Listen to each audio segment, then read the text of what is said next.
Alors, oui, pour ceux qui restent en salle, on va avoir le plaisir d'accueillir. Et ben voilà, on a le plaisir d'accueillir sur le plateau Lucien Reynès, le metteur en piste, le metteur en scène, le chorégraphe du spectacle. Je ne sais pas comment on dit en fait. Voilà. Chorégraphe. Un chorégraphe. Ouais, un chorégraphe. Alors, le chorégraphe du spectacle, je crois que vous pouvez l'applaudir. Merci. Voilà, sur le départ, les élèves, mais qui sont là. Alors, on va attendre un tout petit peu. Ouais, on va pas entendre grand-chose. Voilà, et ceux qui veulent rester, n'hésitez pas à vous rapprocher de la scène. Ouais. Ah, Lucien est en train de me chuchoter un truc. Ah non, je ne dois pas le dire. Ceux qui restent, ils auront droit à un tour gratos sur scène. Mais que ceux qui restent, bien sûr. Ah, finalement, ça fait revenir des gens. Tu vois, ça marche. On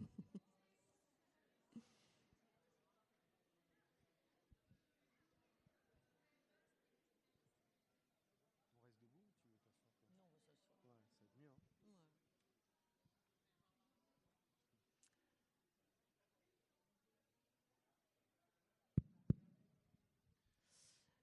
Merci à ceux qui sont restés. Merci beaucoup.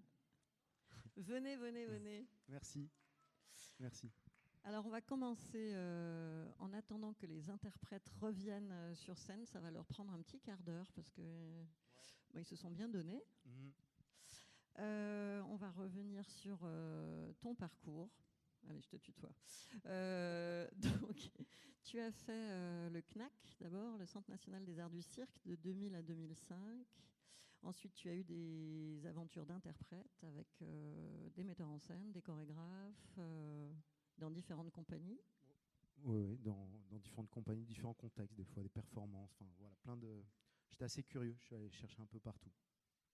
Ouais, ça se voit. Et puis ensuite, il y a eu la création de Naïve Productions en 2015, une compagnie avec 2 autres acrobates avec lesquels vous travaillez collectivement ou séparément autour d'un objectif commun. Et alors là, je vais citer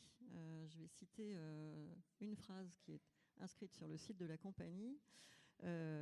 Donc vous avez un objectif qui est de mettre en danse la gravité du monde à partir de votre rapport singulier à la gravité des corps. C'est beau. Et est-ce que tu peux en dire un peu plus sur cet objectif que vous partagez ? Alors, comme on est plusieurs, je vais le dire de mon point de vue. C'est vraiment ce que j'aime, nous, dans notre association, c'est la pluralité des points de vue. Donc, c'est pour ça qu'on essaie de bouger de place et toujours s'associer différemment pour faire des projets avec des différentes tensions entre nous et différentes manières de se mettre en mouvement. On vient du cirque et je trouve que le cirque a ça de particulier. Moi, j'ai hésité entre partir dans la danse ou le cirque. Vraiment, j'étais là, je me dis, bon, qu'est-ce que je fais ? Peut-être j'aurais pas été pris dans les grandes écoles de danse, mais en tout cas, j'ai imaginé de dire, est-ce que je vais là ou là ? Et en fait, je suis resté assez attaché au cirque pour ce côté assez immédiat et nécessaire dans le geste, comme quelque chose qui, en fait, il ne s'agit pas de... Alors, je ne dis pas que la danse, j'allais dire des froufrous, voilà, excusez-moi, je ne pense pas à ça de la danse, mais disons que j'aimais ce côté de l'urgence, de le geste à une nécessité. Et voilà, il n'y a pas une histoire d'enrober tout ça. Et du coup, avec le temps, en observant, j'ai essayé de comprendre pourquoi moi j'étais attaché aux questions de cirque et aux questions d'acrobatie. C'est que dans le cirque, pour moi, en fait, chaque pratiquant, au sens chaque acrobate, qui soit aérien, sol ou même jongleur, pour moi, travaille sur des formes d'obsession. Des obsessions qui sont liées à des systèmes sur lesquels ils s'exercent au quotidien. Donc tenir des balles en l'air sans jamais qu'elles touchent le sol, enfin sans jamais qu'elles tombent. Tenir un trapèze sans jamais lâcher prise, en tout cas tenir le plus longtemps possible. Poser ses mains au sol et se mettre dessus et regarder le sol pendant des heures. Soulever quelqu'un ou écraser l'autre, je sais pas, ça dépend comment on voit ces dynamiques, mais pour moi c'est façon de travailler un rapport singulier à la gravité, en tenant, en soulevant, en tentant de s'élever. Ça signifie, enfin en tout cas moi ça me donne une sorte d'accès un peu, je dirais, un peu une sorte de monde intérieur, une sorte de Sisyphe qu'on travaille et qui est plus ou moins conscient. Voilà, c'est en ça où pour moi, la gravité, elle est importante. Et surtout, je me dis que c'est aussi ce qu'on a de commun, tous les humains, c'est qu'on est tous en train de composer, de résister ou de composer avec la gravité à tout instant. Et c'est en ça où je trouve que le cirque a une forme de puissance, c'est-à-dire que alors on peut le mettre du côté de la performance, mais je trouve que si on va du côté de notre précarité, voilà, à tout instant, tout peut s'écrouler. Ben, moi, je trouve que ça me parle des choses du monde. Voilà, gravité au sens élargi, première et au sens symbolique. Merci. Alors, c'est une gravitropie, c'est une pièce qui se construit à partir d'un agrès central, un sol tournant. Et petite question, donc comment est venue cette idée? Et ensuite, comment s'est construite l'écriture physique de la pièce à partir, j'imagine, de cet agrès? Alors, moi, je dirais pas agrès, je dirais plutôt dispositif. C'est quoi la nuance? L'agrès, déjà, moi, me renvoie à des choses plus académiques. C'est-à-dire qu'après, on peut inventer ces agrès, mais là, ça n'a peut-être pas vocation à être repris. C'est plutôt vraiment un espace mental dans lequel je me suis dit, tiens, si je mets un groupe, et ce n'était pas forcément d'ailleurs l'idée de ce moyen-là pour mettre des gens en mouvement. J'en ai imaginé d'autres et on a choisi ce qui me semblait le plus intéressant. Mais ma première envie, quand je suis venu sur ce projet-là, c'était de me dire, je voudrais une communauté qui est tout le temps en mouvement, en train d'avancer. Et sur cette question de résistance collective et individuelle à la fois, mais comment on avance, comment on persévère. Et cette idée-là, voilà, j'ai essayé de la traduire. Donc j'ai cherché les dispositifs et pas les agrès, en tout cas, qui pouvaient traduire ce concept-là. Et aussi parce que, du coup, dans mon histoire de cirque, c'est que moi, étant acrobate, au sol, je suis un des seuls acrobates qui n'avait pas d'agrès, ou pas de symbolique, ou pas de... Et j'étais tout le temps de me dire, mais pourquoi je bouge? Qu'est-ce qui me met en mouvement? Et j'arrivais pas à me provoquer tout seul au mouvement. Welcome. Ah, les voilà. Ouais. Bravo. Je vous les présente et j'essaie de reprendre mon petit fil. Donc vous avez Evan là.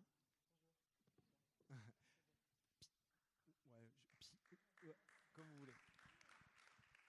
Pia, Noé, Charlotte et Marion. Et on n'en parle pas souvent, mais en fait, il y a du monde là-haut aussi, qui est Claire, qui joue en live. Il y a donc Pauline à la lumière et Christophe au son, à la musique. Donc si je reprends mon petit fil, c'est donc oui, étant acrobate au sol, je me posais vraiment la question de qu'est-ce qui me motive, au sens qu'est-ce qui me met en mouvement.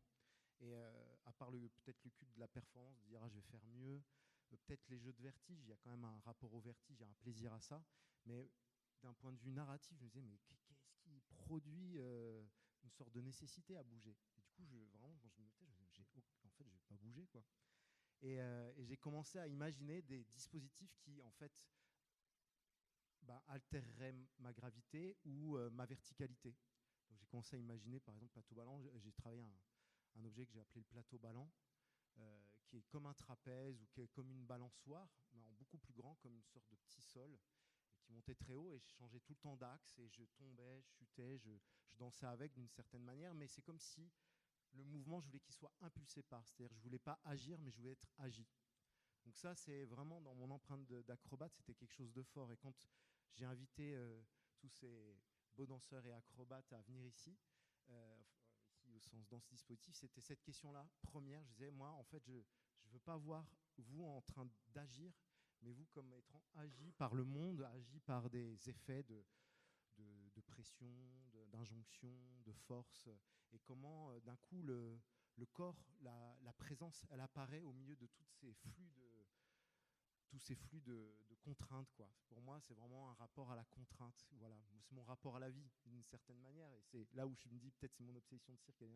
J'ai la sensation d'être tout le temps au milieu de plein de contraintes et d'essayer de composer avec ça, et comment moi je trouve le plus de souplesse là-dedans, ou le plus de belles façons de me retourner sur mes pieds. Donc voilà, ça c'était sur la première dimension. Et comment on a écrit? Ouais, c'est-à-dire Comment ça s'est composé? Parce que j'imagine qu'il a fallu prendre quand même, il a fallu faire connaissance avec cette chose. Ouais, c'était une grosse part. Je pense que je vous laisserai un peu peut-être parler de ces choses-là, mais en fait, en plus, il y a plein de choses. Peut-être j'étais un peu gourmand, enfin, je suis un peu gourmand globalement, mais on a travaillé vraiment plein de choses en même temps. Donc, il y avait déjà le fait que toutes ces personnes-là viennent pas du même territoire de danse ou de mouvement. Le fait qu'on a cet objet qui fait. La première fois, on était vraiment flippé de monter dessus. Moi, dès qu'il montait, je dis non, fais pas ça, fais pas ça. Après, j'étais presque empêchant dans la manière. Il y en a qui étaient très agiles et ils avaient envie d'essayer. Moi, je dis non, fais gaffe. Enfin, voilà, il fallait du temps pour, à l'intérieur et à l'extérieur, d'apprivoiser tout ça. Et en plus, vous avez peut-être vu au milieu de la pièce, il y a tout ce qui se fait, ce qui se fait sans trop de mouvement. Tout ça, c'était un vocabulaire qui est issu d'une pratique martiale qui s'appelle le jiu-jitsu brésilien. Et du coup, on a travaillé du jiu-jitsu tous les jours, de la tournette tous les jours. Donc au début, c'est vraiment de l'apprentissage, de l'appréhension. Et petit à petit, on a commencé à avoir un territoire commun, un langage commun. Le jiu-jitsu, c'était le but de faire langage commun avec toute cette diversité de points de vue et de direction de mouvement. Et du coup, ça c'est le premier temps. Et une fois qu'on a commencé à avoir un peu déposé certaines choses, on a commencé à les mettre en jeu, à proposer des axes d'improvisation. Donc on a improvisé sur plein de directions qui ne sont pas là forcément, énormément de directions. Et puis pour plutôt à la fin tenter de se dire bon, qu'est-ce qui est le plus cohérent, qu'est-ce qui s'aligne, voilà. Mais il y a eu pas mal d'impro. Vous êtes d'accord avec ça? Oui. Non, parce que c'est impressionnant, parce qu'on a l'impression qu'en fait, qu'il y a un seul mouvement possible, enfin, vers l'extérieur, en gros, et vous arrivez à composer. Enfin, c'est plus aussi la question de comment se sont composées, en fait, les différentes parties. On a un spectacle, on a une pièce, on a quelque chose qui parle, et qui parle par ses compositions. Donc, j'imagine que ça a dû être un travail assez incroyable que de partir de la sensation de départ, d'apprivoiser la chose, et ensuite de pouvoir jouer avec, composer à partir de ça. Peut-être vous pouvez nous dire comment vous avez fait, vous? Qui se lance?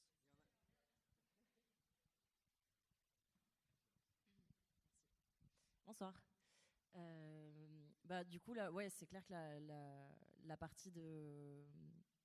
Ouais, je vais galérer à trouver mes mots. Ouais, non, tout ce qui était improvisation, jeu, tout ça, c'était très très riche et très multiple, et on s'est éclaté là-dedans, même si on affinait au fur et à mesure tout ça. Mais ce qui a été le plus complexe, effectivement, c'est la composition, le travail d'écriture sur toute la première partie, donc toute la montée, l'accélération de la tournette, jusqu'à son premier arrêt. C'est ce qu'on appelle le franchissement, et ça, à écrire, c'était un joyeux bazar. Parce que en fait, prendre en compte cet objet, devoir revenir à chaque fois, se retaper un tour à la marche ou en course, tout ça, pour pouvoir réécrire, recomposer. On savait pas en fait s'il fallait composer à l'arrêt et tester après en mouvement, ou composer en mouvement, mais du coup faire des kilomètres et des kilomètres. Et on a fait un peu des deux. Et puis et voilà. Le fait d'être auto-dépendants les uns des autres, ça a rajouté une couche, c'est-à-dire qu'on n'était pas en mode chorégraphie de groupe ou ensemble ou je ne sais quoi. Et ça c'est quelque chose quand même. Non.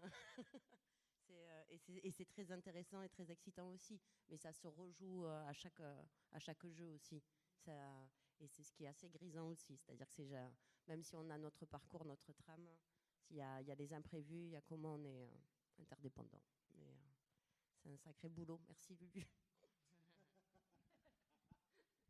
Ouais, pour ajouter à tout ça, la plupart on est dans des spectacles où il y a des chorés classiques, genre des chorés qui ressemblent à des enchaînements de mouvements comme on voit dans les spectacles de danse, mais ça c'était infiniment plus galère à écrire et à s'en souvenir, parce que le temps que nous on vive quelque chose devant, la personne qui fait un tour complet derrière a le temps de vivre l'équivalent de tout un parcours personnel avant de nous re-rencontrer. Là où dans les chorés, en général, je vis quelque chose avec la personne et la seconde d'après, elle n'a pas trop changé, elle a vécu la même chose que moi. Et là, le truc, c'est qu'on est 5 à vivre des univers en parallèle, et le temps d'un tour, quand on rencontre les autres, on a besoin de savoir qu'est-ce qu'ils ont vécu tout le temps du tour pour se re-rencontrer, quoi. Et c'est ça fois 5. Donc, je vous laisse imaginer, mais c'est vraiment complexe. Et là où la plupart d'entre nous, en général, les chorés, on les apprend rapidement, là, à chaque fois, on a le cerveau en ébullition, quoi.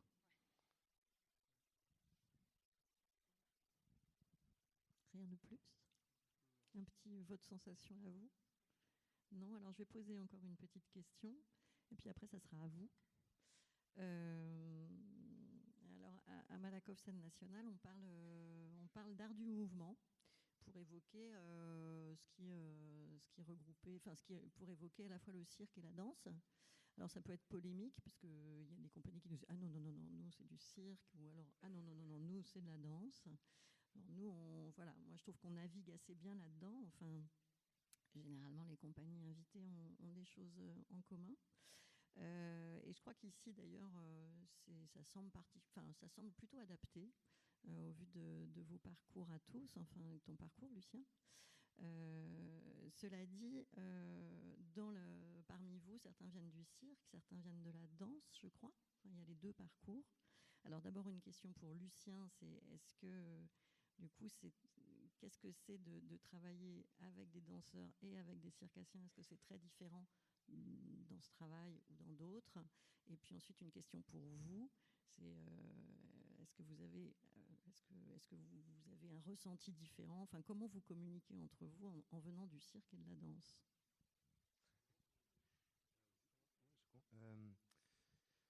Du coup, la question c'était, pardon, je me suis perdu toi, dans la leur. Pourquoi toi, tu as choisi de travailler avec des personnes qui venaient du cirque et de la danse? Alors déjà, j'ai quand même si c'est des gens qui ont des territoires parfois qui peuvent être très éloignés, j'ai quand même cherché des gens qui avaient tous quand même un certain rapport au sol. Il y avait quand même ça d'en commun. Je savais que, en tout cas, quand je les ai rencontrés, je savais que tous, ils avaient quand même pas mal de références à cet endroit-là et pas mal de qualités individuelles à cet endroit-là. Moi, ce que je trouve intéressant, c'est que dans cette rencontre-là, chacun amène, je trouve, de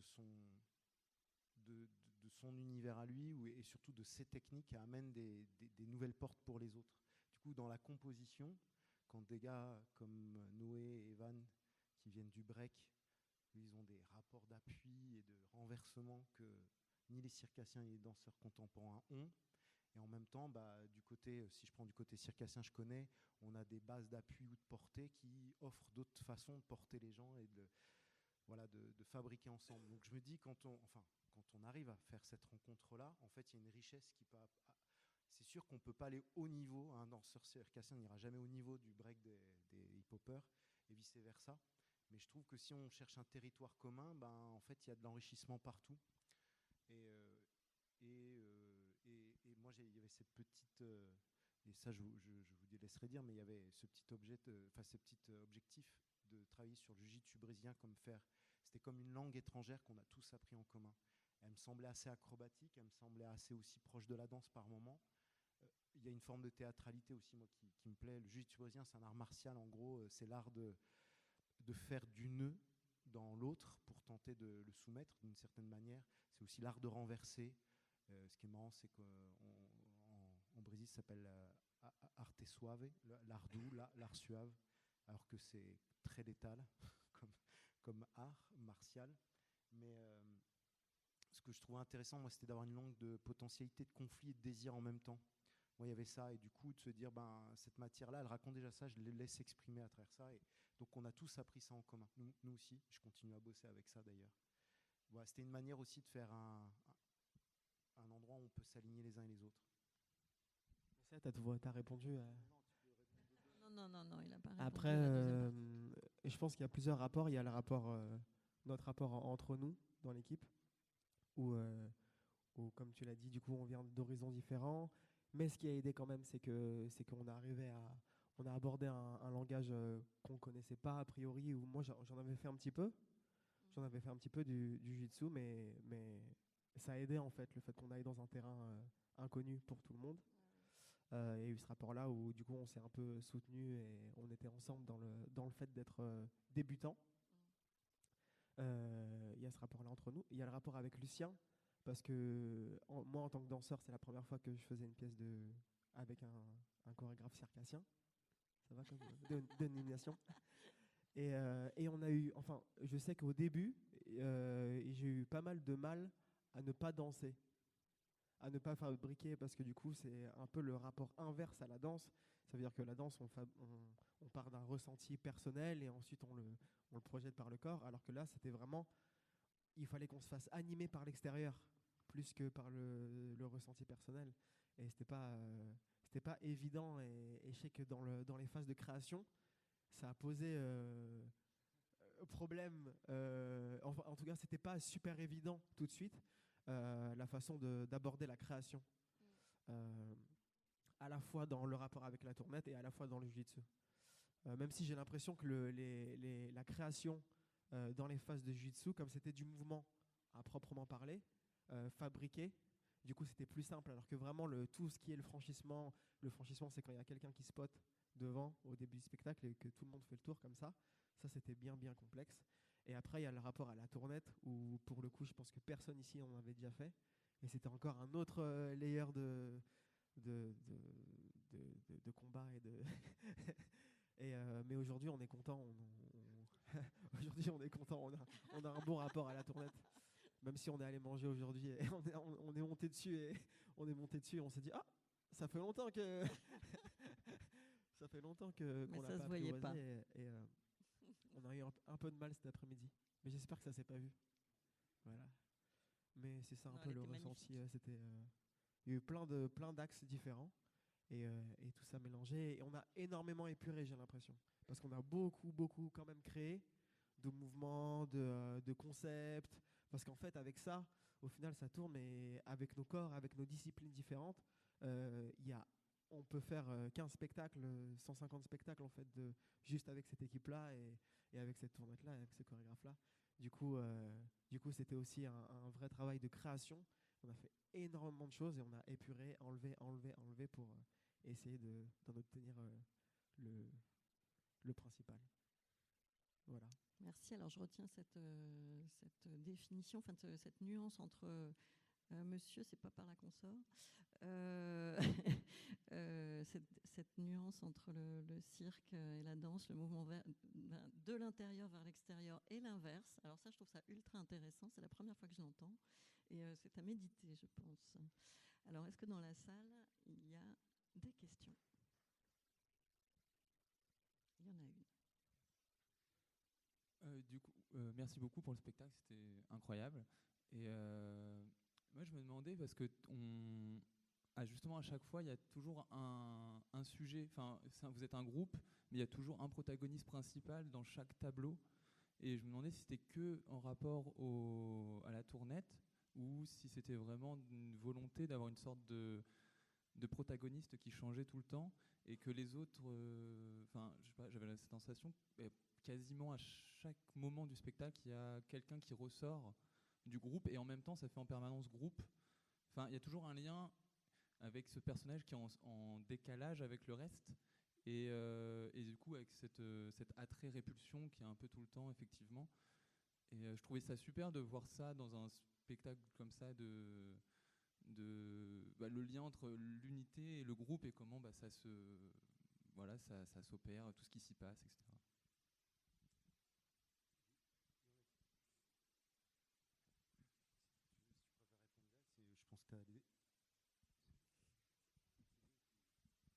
Surtout que moi, je sais pas, pour l'aborder par un côté. En fait, Lucien, il nous a fait un petit cadeau à la fin du processus. Il nous a offert un carnet de poèmes tout petit d'un poète qui s'appelle Rilke et qui s'appelle Notes sur la mélodie des choses. Et moi, un truc qui m'a marqué dedans, et je trouve que ça rebondit sur ce que tu as dit. Tu as dit qu'il y avait souvent une personne qui se dégageait, mais toujours avec le groupe en fond qui est en train de vivre quelque chose. Et dans ce poème, Rilke, il parle pas mal du fait que les gens, ils se rencontrent souvent pas dans le premier plan des tableaux, mais souvent dans le fond des tableaux, et que les rencontres ne se passent que quand on a un fond commun. Là où je trouve que dans pas mal de de spectacle, quand il y a des solos qui ressortent, ils ressortent avec peu de plans derrière. Et là, je trouve qu'à chaque fois qu'on voit quelqu'un ou une rencontre entre deux personnes, il se passe un truc toujours dans le fond et un paysage qui continue d'être tissé. Voilà, c'est une manière de répondre par rapport à ce petit cadeau qu'il nous a fait. Je pense qu'il va rebondir. Non, je vais te laisser ce côté-là. En fait, c'est vrai que moi, dans le rapport à ce système-là, j'avais aussi dans mes thématiques la question d'interdépendance. Donc pour moi, on a beaucoup travaillé sur l'unité au sens. Et d'ailleurs, moi je leur disais, vous n'êtes pas des personnages. Moi, je voulais pas de personnages. Et je leur disais, vous êtes des corps-fonctions. C'est-à-dire, vous êtes un passeur. Tu dois passer, tu dois traverser. Et c'est ça ta fonction. Et les autres sont les objets à franchir ou les événements à franchir. Mais vraiment, on était à cet endroit-là. Et du coup, l'idée, c'est qu'en fait, ils font un relais de tenue comme ça. Donc, il y a effectivement quelqu'un qui est là, qui tient un certain temps. Puis, au bout d'un moment, il y a un relais. Après, j'ai essayé de jouer un peu sur les temporalités pour renourrir parce que j'ai voulu aussi tendre le fil le plus longtemps possible. Moi, je vous avoue que si j'avais été plus gonflé, et peut-être tout le monde serait sorti au milieu du spectacle, j'aurais fait qu'1 heure de franchissement. Moi, j'aurais pu. Voilà, moi, il y a un rapport à l'image. Pour moi, ça me renvoie au travelling dans le cinéma. C'est-à-dire que c'est un truc inversé. C'est-à-dire que là, mais c'est comme si on suivait quelqu'un et il y a plein de choses, de mouvements, de choses qui se passent, mais c'est des immédiats. Mais par contre, on voit comment le corps il est possiblement affecté. J'aime bien Buster Keaton, j'en parle. Ça serait un autre spectacle, peut-être. Ouais. J'aime beaucoup Buster Keaton, par exemple, qui traverse les choses et il cherche pas à exprimer, mais juste il renvoie quelque chose et c'est la situation qui le fait parler et peut-être juste son décalage avec les choses. Et moi, je trouve que voilà, ce genre d'appréciation, en tout cas d'existence, de présence, moi, elle m'attire. Et du coup, vraiment, je suis arrivé avec cette idée-là de vraiment faites rien, essayez d'être là, laissez faire. Enfin, je les ai vraiment matraqués à chaque fois en disant non, t'en fais trop, relâche. Enfin, vraiment, j'ai essayé de leur. Moi, après, je parlais tout le temps de présence. Alors que c'est quoi qu'on fait? C'était dur pour eux même de comprendre en fait ce qui se passe là parce que, enfin, moi, pour de temps en temps avoir pris leur rôle pour rigoler, en fait, c'est vraiment déjà très dur de tenir là en un point, très très dur, sans tomber, sans être en panique. C'est très dur de se souvenir parce qu'on a fait un tour, 2 tours, 3 tours. Au troisième, on dit attends, je suis où, combien, c'est quoi qui s'est passé? Enfin, il y a vraiment un truc qui est vertigineux. Et surtout de rentrer, de faire juste une proposition et de repartir, mais de le tenir et de ne pas sentir fabriqué. Ouais, c'est un sacré truc. En fait, ils font un gros job. Moi, je leur ai dit pour moi, ça me semblait normal, mais en fait, c'est un sacré boulot de composition et de détermination. Dans dire on tient quelque chose et faut pas qu'on lâche. Mais c'est ça que j'aime bien, moi. En tout cas aussi, pour moi, en tout cas, l'idée de persister, de tenir un truc à cet endroit-là, mais nous aussi à l'endroit du public. Moi, je voulais, dans ce rapport un peu à la résistance, à la persistance, je voulais que cette sensation-là, elle soit vécue de votre côté. C'est-à-dire que moi, plutôt que de chercher à faire narration sans histoire, je me suis dit, mon désir premier serait que les gens sortent de là en disant waouh, j'ai traversé un truc, j'ai dû lutter avec des choses. Je suis passé à travers, j'ai composé, je me suis saisi d'un truc, puis j'ai lâché prise. Enfin, voilà, je me suis dit comment moi j'arrive à mettre ce qui se passe au plateau, comment elle peut être vécue émotionnellement de ce côté-là. C'était mon petit goal. Alors j'espère que ça a marché. Peut-être on peut s'en tenir là où il y a encore oups. Non, on ne va pas s'en tenir là. Il y a encore quelques questions. Alors on va y répondre. Et puis ensuite, on se retrouvera. On me fait signe que malgré tout, il va falloir aller boire des coups. Voilà. Donc, on répond quand même à encore 2 questions. Il ne marche pas. Ah si, rapprochez-le. Plus près, d'accord. En fait, moi, ce que j'ai ressenti dans ce spectacle, c'est la présence d'un élément qui est pas vraiment palpable, c'est le vent. Et je me suis demandé si, en fait, notre dispositif qui tourne, c'est pas un immense ventilateur. Et ça, je pense qu'il y a le son aussi. Vous avez mis du vent dans tout le temps. Il est toujours présent, le vent. Et après, bon, j'ai vu qu'il y avait une référence à la horde du contre-vent d'Amasio. Et au début, on le ressent bien, ça. Avec les gens qui se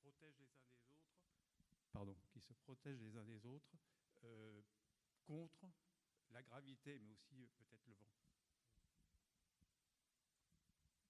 Je dis oui. Non, mais au sens, en fait, moi, j'abonde dans votre sens, mais en même temps, moi, j'ai plein de trucs en tête dans ce projet que vous n'avez pas forcément, vous pouvez pas traduire comme ça, et en même temps, je pense que vous avez ressenti plein de choses que moi, j'ai pas tenté de traduire, mais que je trouve complètement cohérentes. Du coup, j'abonde en disant, oui, enfin, le vent, c'est un élément qu'on doit affronter, qui a des intensités différentes. On s'en protège, des fois peut-être on l'apprécie un petit peu. Enfin, ouais, ça me parle en tout cas. Merci. Il y avait une autre question et une troisième. Oui, à vous aussi. Alors après. oui, là il y a en fait sur le papier là, des titres de romans, de films et de photographes, enfin qui vous ont inspiré. Moi, dans la première tournette, j'ai pensé à ce qui est à la fois un roman et un film. On achève bien les chevaux. Vraiment, parce que là, à la fin, il y avait la cohésion. Enfin, les danseurs, enfin, se cherchaient, tandis qu'on avait un sentiment en fait que il fallait éviter pour rester en fait. Et ne pas craquer. J'ai vraiment eu en fait cette référence a fini par disparaître à partir de la pause entre les deux tournettes et y compris dans la deuxième tournette. Mais là vraiment c'est le sentiment que j'avais à ce moment-là. Je prends aussi, très belle référence. C'est vrai que la prochaine fois qu'on me demande, je le noterai, tiens. Mais ouais, c'est dans ce rapport à la résistance, jusqu'où on va en fait. Après, on soulève pas ces questions, mais moi, il y a aussi une forme d'absurdité à tenir là en un point. Quel est le sens de tout ça ? Pourquoi on s'obstine ? Enfin, moi, c'est quand même des questions de départ. Pourquoi on s'obstine à avancer ? Et puis plus ça accélère, plus on accélère, comme si on nourrissait le Enfin, voilà, c'est qui nourrit le mouvement en fait. Tu vois, est-ce que c'est pas notre obstination aussi au fond ? Enfin, voilà, donc bon, ces références-là. Enfin, je dis pas que le film se réduit à ça, mais en tout cas, ça me parle vraiment. Une dernière question, vous avez le micro. Oui. Ça va marcher, il faut insister. Ils ont juste un petit décalage. Il faut le rapprocher, il faut presque le coller à son menton. Ouais, donc j'ai encore moins le droit de dire des bêtises. Justement, vous parliez d'obstination, c'est un mot qui m'obstine depuis tout à l'heure. Je trouve que c'est un spectacle extrêmement obstiné. Et je me demandais, mais vous avez déjà apporté beaucoup d'éléments là, si c'était l'effet que ça tourne et qu'on était embarqué dans du circulaire, et circulaire, ça tourne en rond. Ou si c'était l'écriture du spectacle qui traite vraiment de l'obstination. Et en fait, comme on n'en peut plus de tourner, et pourtant on n'est pas danseur, on est assis, je trouve qu'il y a des moments dans un spectacle où ça devient particulièrement frontal avec le public, avec nous. Enfin, moi, je me suis sentie très visée sur plein de trucs. Puis j'ai été entourée d'ados, dont certains des élèves des endroits où je travaille. C'est très contenu et en même temps très directif, très percutant sur le public. C'est très violent même, hein, voilà. Et en même temps, quelle prouesse sur le plan physique et artistique, c'est incroyable. Vous êtes vraiment très fort quand même, hein. Vraiment, c'est incroyable. Mais moi, je sais qu'il me faudra du temps parce que je suis pas très bien quand même. Voilà. Mais souvent, quand on n'est pas très bien, c'est qu'on est dérangé dans des endroits intéressants. Et moi, j'ai pas la possibilité d'exprimer comme vous dans mon corps, d'extérioriser, mais ce côté obstiné, il est effarant, effrayant. Et donc, c'était très bizarre pour moi parce qu'en même temps, on sort de cette obstination quand justement c'est très dirigé vers le public ou que vous avez le regard très loin. Donc, on se dit, ils ont vu un bateau qui arrive avec des migrants. Et il y en a une qui l'a vu et les autres, ils continuent à lutter sur le tapis du métro dans le RER. Et puis il y en a une qui a quand même vu qu'il y a des gens là au loin où il se passe un truc, où il y a un coucher de soleil, où il y a une bombe atomique, où il y a un truc. Donc nous, le public, on se dit merde, c'est derrière nous ou c'est nous ? Enfin, il y a des trucs très linéaires aussi, aussi parce qu'en fait, on n'en peut plus de tourner avec vous. Enfin, moi, j'en pouvais plus, quoi. Enfin, j'en pouvais plus, c'est façon de parler. Hein. Non, vous J'étais inquiétez pas. émerveillée par vos prouesses, mais C'est un peu fait pour aussi, quand même. Comment? C'est bienveillant, hein, c'est ma manière de parler un peu maladroite. Vous inquiétez pas, vraiment. C'est archi bienveillant et voilà. Mais donc, en tout cas, ce qui m'intéresse, c'est que dans votre écriture du spectacle, donc vous avez dit beaucoup de choses déjà intéressantes sur comment vous avez travaillé ensemble, le processus, les répétitions en fait. Mais est-ce que cette question de l'obstination, c'est des choses dont vous avez parlé entre vous ou pas? Je pense que c'était vraiment dans les premiers mots du dossier, donc j'ai sûrement dû en parler, mais comme j'ai parlé de plein de choses, donc c'est possible que pour eux, je l'ai noyé au milieu de beaucoup de concepts, mais je dirais qu'en face d'obstination, pour moi, il y avait peut-être aussi le désir de rupture. Et c'est ce sentiment-là que moi j'avais envie d'éveiller, c'est-à-dire que pour moi, le rapport que j'ai à ça, pour moi, c'est ma manière de parler du monde, le mien intérieur, à la fois intime, mais aussi du monde dans lequel j'ai l'impression que je vis, de quelque chose qui est affolant d'urgence, de vitesse, de constantes contraintes avec lesquelles on doit avancer, de choses avec lesquelles il faut se battre, ou en tout cas absorber, digérer, laisser passer. Et que, en fait, pourquoi tu continues à courir, quoi? Pourquoi tu continues à avancer? Comment on fait rupture? Est-ce qu'on s'arrête ou est-ce qu'on... Enfin, jusqu'où on continue? En tout cas, moi, il y avait cette question, donc je la mets en regard, juste pour vous dire. Et du coup, j'ai joué avec les seuils. Moi, j'avais vraiment envie de jouer avec les seuils, de pousser vraiment jusqu'où, et il fallait qu'on arrête à un moment donné le mouvement. Moi, je vous dis, j'aurais préféré faire 1 heure de ça, mais on a bien senti à un moment donné de se dire, entre le bruit, le côté vertige de tout ça, on s'est dit, mais si on n'arrête pas, les gens, ils vont péter, ils vont sortir, quoi. Ouais.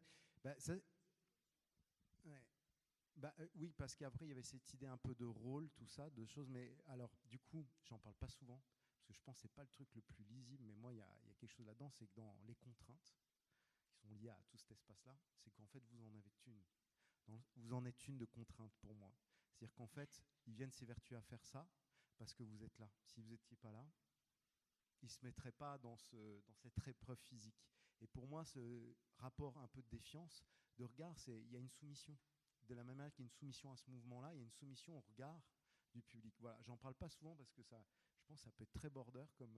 Mais moi, il y avait vraiment cette envie déjà de rajouter quelque chose, parce que s'ils avançaient tout le temps en regardant, en fait, il n'y a pas beaucoup de... C'est facile pour eux de tout prévoir, ça devient vite intelligent dans le mouvement. Du coup, le fait de les empêcher de regarder où ils vont, ça les rendait fragiles. Donc ça, j'aimais beaucoup, les rendre fragiles. Et pour moi, il y a toujours cette petite trame, effectivement, de quelque chose qui est, on vous regarde, il y a une attraction, et en même temps, il y a de la défiance, quoi. Mais voilà, parce que pour moi, il y a ce lien-là pour qu'on se... Mais la glace est rompue, donc je vous propose de nous retrouver au Foyer Bar.